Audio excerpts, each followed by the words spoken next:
Let's start with these asylum hubs, I think we're calling them. This is a plan by Keir Starmer and the Labour government to send asylum seekers whose cases have failed, so they've been failed, and he will send them to these holding hubs. We don't know where. There's a list of 9 other countries. We think one of them was Albania. Albania appeared to have snubbed the proposition. Is this a bit like the Rwanda scenario? And I know the Rwanda saying that they would process them in Rwanda, but it feels a bit similar. It feels like it's just going to be a legal nightmare, Salma. Yeah, it does feel quite similar. And so it's going to be interesting to see how the Prime Minister navigates this, as he was so critical of the Rwanda scheme, saying that it was unworkable and a failure and a massive cost to taxpayers. What's he actually going to do this time? And obviously, we've had this huge snub from the Albanian Prime Minister to say that it's not going to happen there, even though the Italians have 2 processing centres. And there doesn't seem to be any clarity on what's going to happen to failed asylum seekers who have been in the country for a very long time and are still here. I mean, it's not been a great week, has it? He started the week criticised for the language he used, goes out there in what one can only assume, and a lot of the papers are printing what you imagine are briefings to suggest, oh, no, Albania wasn't necessarily what we were thinking of, but it certainly had been set up like that. And then he very publicly says, no, sorry, we've got our links with Italy and we're happy. Well, I think we're surmising that actually having a hub in Albania was the main reason of the visit, when it actually was about the fact that we've already got arrangements with Albania to return Albanians who have come here and failed back. And in fact, on that front, in the last year, there's been some pretty good successes. The number of successful deportations of Albanians back to Albania has worked because there's been good relationships between. When you say surmises, people were being briefed that it was part of it, well, Caroline. It's not just people, jumping to ridiculous conclusions. It's fair to say as well that the Prime Minister has put out the message that he's in discussion with a number of countries about having these hubs. And they are different from the Rwanda deal, because the Rwanda deal was to actually send people before they had actually had their claims processed here. It was all going to be done in Rwanda. This is about people who have applied for asylum, they have failed, they've gone through their appeal system, and this is about, if you like, offshoring them. That's a really horrible word, but offshoring to another country to be held there. And that will save costs for the British taxpayer. Absolutely, but they only revealed that actually they were looking at 9 other hubs in 9 other countries the day after Albania said no. Well, to be fair, they don't have to have a blow-by-blow of exactly where they're going, because if you're in the middle of talks and negotiating things, you're not going to put up a big flag and saying, by the way, Bosnia, Serbia, we're all coming to you. These are sensitive do that. issues. Maybe there's a timing Why would thing, you announce it if you haven't got a deal in place? I mean, it just seems hang on, because you have to negotiate, and they haven't announced. You know what's really interesting here? I remember. But you do have to do something about our problem. When the Tories were in power, I remember and the Rwanda policy was hit. The Labour ministers, or shadow ministers, were queuing up to come onto the show and say that this is never going to happen. It's just hard talk on immigration. Unworkable. It's never going to work. It's tiny numbers. Actually, and if you look at the detail here, we don't know how it's going to work. It won't apply to Afghans, Syrians or Iranians because you can't send them back. They've already said that. It will only apply to those who still haven't had their appeals. A lot of people will still be appealing. We don't even know that. They can't even tell us how many numbers they're going to be. And you say it's going to be a cost. Well, how much is it going to cost legals, and how much are we going to be paying North Macedonia? Let me just correct you on something. You're right, and I would agree with you. I think sometimes Labour has, and certainly when I was a minister as well, one of the issues they shied away from was tackling issues around migration and having a sensible discussion about having good access for those in claiming asylum and having a speedy process and the resources put behind it, but also dealing effectively with securing our borders. And to be honest, that's not just been a Labour problem, it's been a problem for the Conservatives for the last 14 years that they were in power from 2010. But having said what you said about the fact that Labour didn't... Yeah, I saw Labour ministers coming on, and every time Rishi Sunak said something, they would damn it. But also, at the same time, Starmer did indicate that whilst he was against the Rwanda scheme, he wasn't against offshoring in a different way. And this is different because it's not about sending people to Rwanda and having their claims processed there. They'll be processed here in the UK.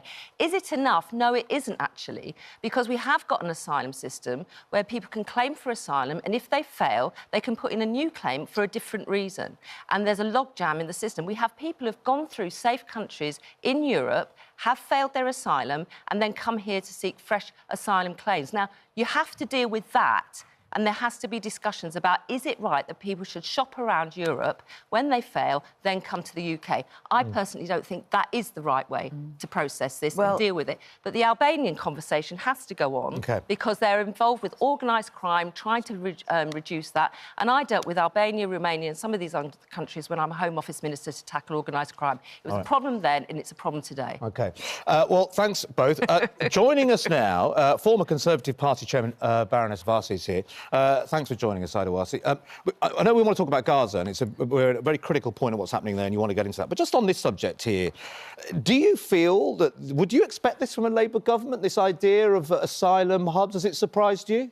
I just want to take the politics out of this, and actually Caroline is right that this has been a problem for successive governments. But overall, if you look at migration figures, the number of people who are claiming asylum compared to the number of people who are coming here legally and the explosion in the numbers that have come here since Brexit, that's your bigger challenge. So I think the announcements that were made by Keir Starmer at the beginning of the week were far more important, I think, than the announcements that we're talking about now. What did you think of that? If you look at the figures in terms of legal migration, and you look at the statistics from the Office of National Statistics, the literally graph goes like this and then it's up. Yeah. And, you know, even in the last 12 months, you know, 250,000 people have arrived here from India, from Nigeria, from other countries around the world. That's the challenge. That's when the pace of change in our country becomes so acute that it starts to end up in the results that we saw. Just quickly, I don't want to move on to Gaza, just because you mentioned the Starmer earlier in the week. I need to ask you, what you know, with your parents and your background, Pakistani background, what did you think of that line, the island of strangers? Yeah, I mean... Lots been talked about. Yeah, interestingly, I've been speaking to Labour colleagues at the highest level this week.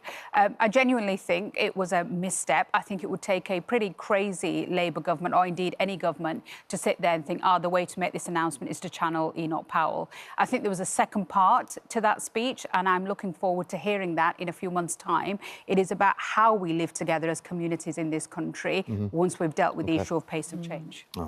Look, I know that you want particularly to talk about Gaza. We're hearing this morning that the strikes have continued in Gaza overnight. Terrible loss of life in the last 48 hours as well.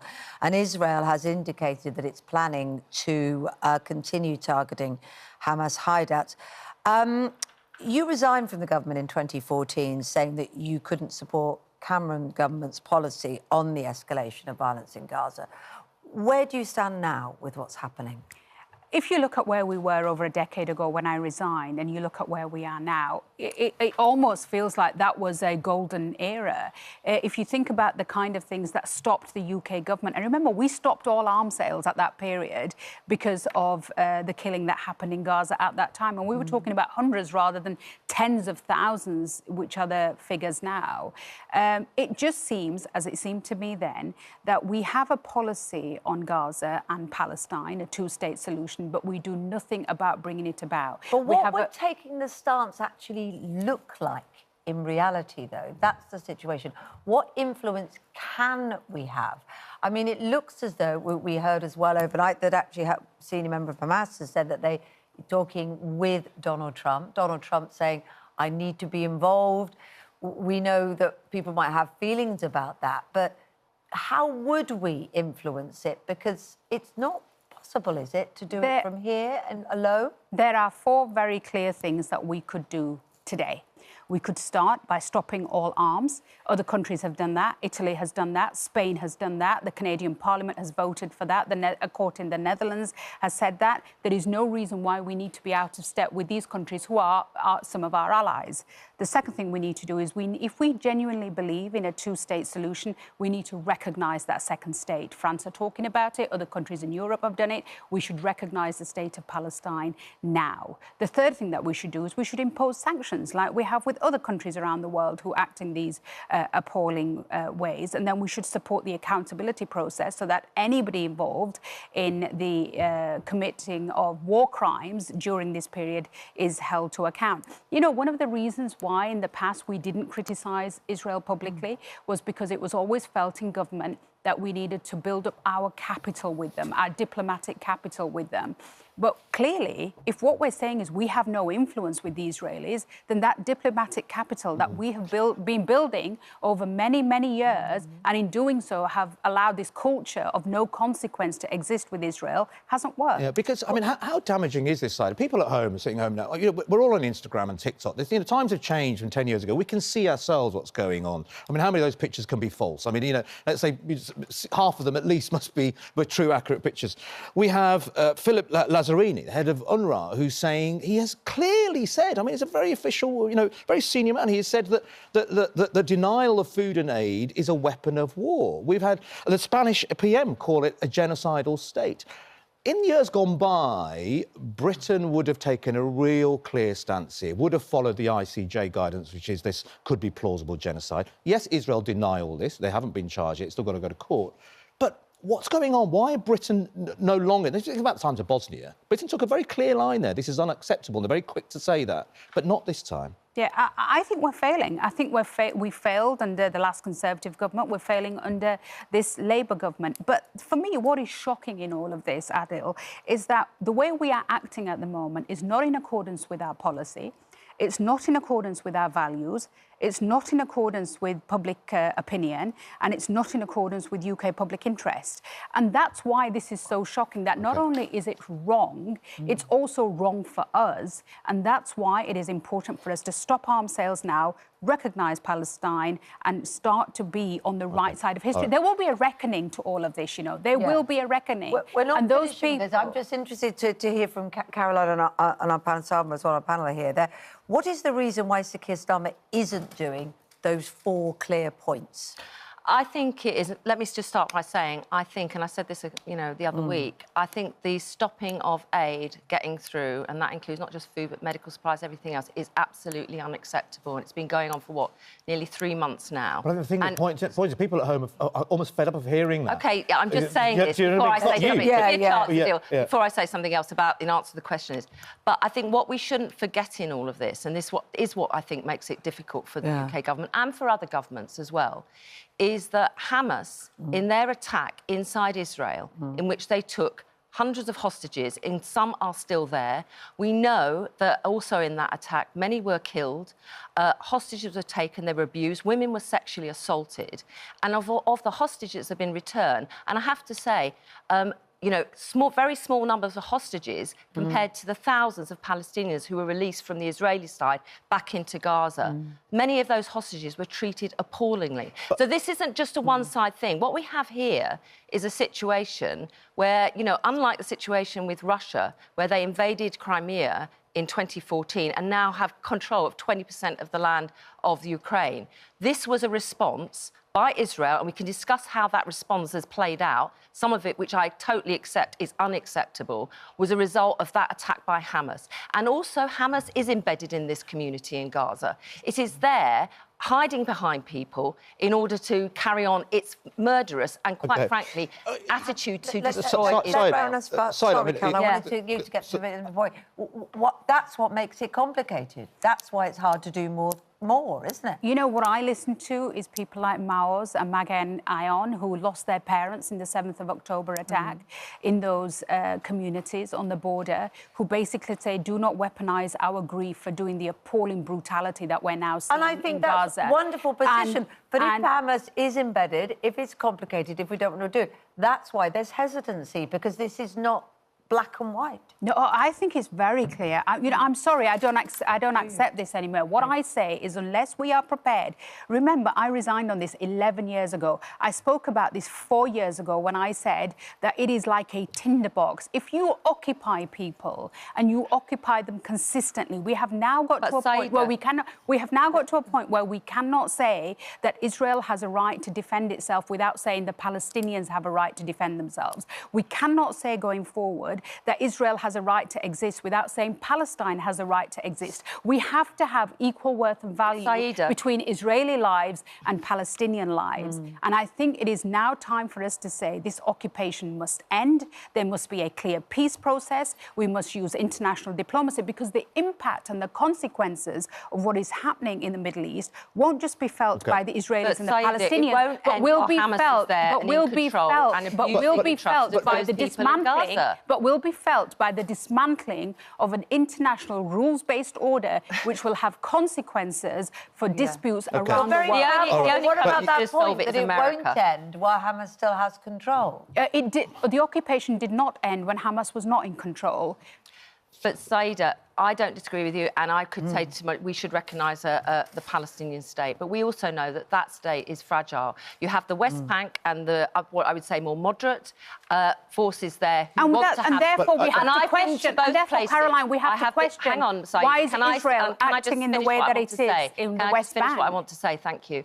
You have a situation in the West Bank, and you have the situation in Gaza. And I would love it if we could see, from the West Bank to Gaza, the sort of Palestinians offering something that is going to take a way out of this. But at the same time, the most important player in this, and, you know, we've all got our part to play, the most important player of this is America and what happens out of that. And that person is Donald Trump, and what he might do in this space is going to change the events going forward. The thing is, we can get into the politics of it, but I think a lot of people at home will think, well, yes, we can argue about Hamas and Israel and occupation and who the state and two-state solutions. But really, no part of this should be that children should be starved to death. And that's what's happening. We're seeing a start of a famine. It's unacceptable. And surely that should be dealt with. Israel will deny it. It's unacceptable, and there should be massive pressure put on to get aid in there. And at the moment, there is discussion with the Americans to find other mechanisms to get aid with them. There's absolutely live discussions with America do that. Because there's a distrust around UNRWA. UNRWA will be the first to admit that they've had people working within their ranks for Hamas. They have admitted that. The UN has recognised that. Therefore, is it any wonder Israel is sceptical about those routes to get the aid in? I'm not saying it's acceptable what they're doing. You have to find a constructive way to get the aid in, and America holds the key to that. Adil, look, Hamas is a brutal terrorist organisation, and I don't think any of us disagree on that. But the question to ask, I always ask, is why is Israel behaving in the way that it is in the West Bank? Why is it effectively demolishing whole communities? Why is it starving children? Why is it committing the most brutal human rights abuses in full view? Well, they've been abused on all sides, that is why we have to go back to the root of this problem, which is occupation. Okay, we're not going to solve this morning, but it's been so brilliant to hear it dealt with in that way. We have Bridget Phillipson on the show after 8 o'clock. And thank you, Saida. She can stay. You'll have a view on this as well, I'm sure. We don't have to get rid of you. We'll talk about this with her. But the other thing that's huge, as Education Secretary, there's a lot of stories around this morning dealing with the impact of poverty on, absenteeism and truancy, on mental health. And also, of course, we know tackling mental health generally is a big focus of the government. Front page of the Daily Telegraph has that pupils need to be taught grit and learn how to have some grit in schools. This is one of those articles, and it comes from Bridget Phillipson, where no one's going to disagree with that, because everybody would love kids to have grit. We want them to have resilience in life. But we're talking about such a complex problem. How is that going to be managed? How is the idea of having one-to-one mental health issues dealt with in school when we know that schools are on their knees? Well, it's actually, let's think about what do we actually mean by grit? Well, that's the question, isn't it? What's missing from what we think children should have now? Nobody wants children, young people, to have to go through trauma in order to become resilient. And I think one of the questions is, do you have to have something happen to you to be able to tough it out to come through at the other end? Or is there a way that you can learn about resilience, about coaching yourself in terms of your mental health? Those are all questions that should be better answered by a professional in this space. But where is the resource to actually put into schools? There isn't enough resource for adult mental health care in the NHS. Where would you get the money in order to put this in? So if Bridget Phillipson wants to teach grit, how's she going to fund it? And to add to that, we've got a line which we've spoken to the NSPC about, an exclusive line from the NSPC. They're even teaching about a very tricky subject, which is domestic violence in school to primary schools, because they've noticed a rise in teenagers and violence between relationships at teenage age. I mean, it's quite extraordinary. This is a real shift that we wouldn't see. But as Salma says, I just don't think there's the resources to do it, is there, Caroline? I'm not sure I like the term grit. It sounds a bit too much like stiff upper lip, you know, keep calm and carry on. And for lots of children and families, that's just not an option. But, you know, every day in our schools, and, you know, clearly there's some real worries here because a huge number of children since the pandemic have not gone back to school, which is really worrying. It should be a national scandal that so many children aren't in school. But all our schools, you know, actually in many ways do teach our children, you know, obviously the subjects, but they also, it's about the culture and environment they create within that school. And isn't it better, you know, that... And they can do that in a very soft way. It's not always about having a psychologist based in the school time. You do so, but you can help children to build resilience, to cope with different things. And it's not going to be the same for every child. A child who's lost a grandparent is grieving. If the parent can go to the school and say, you know, Susan, you know, Saida, you know, Salma, you know, they've lost a grandparent, we're going through it at home. We want you to be aware of that. But then there are other children who are going to need more expert support. We're going to have to leave it there.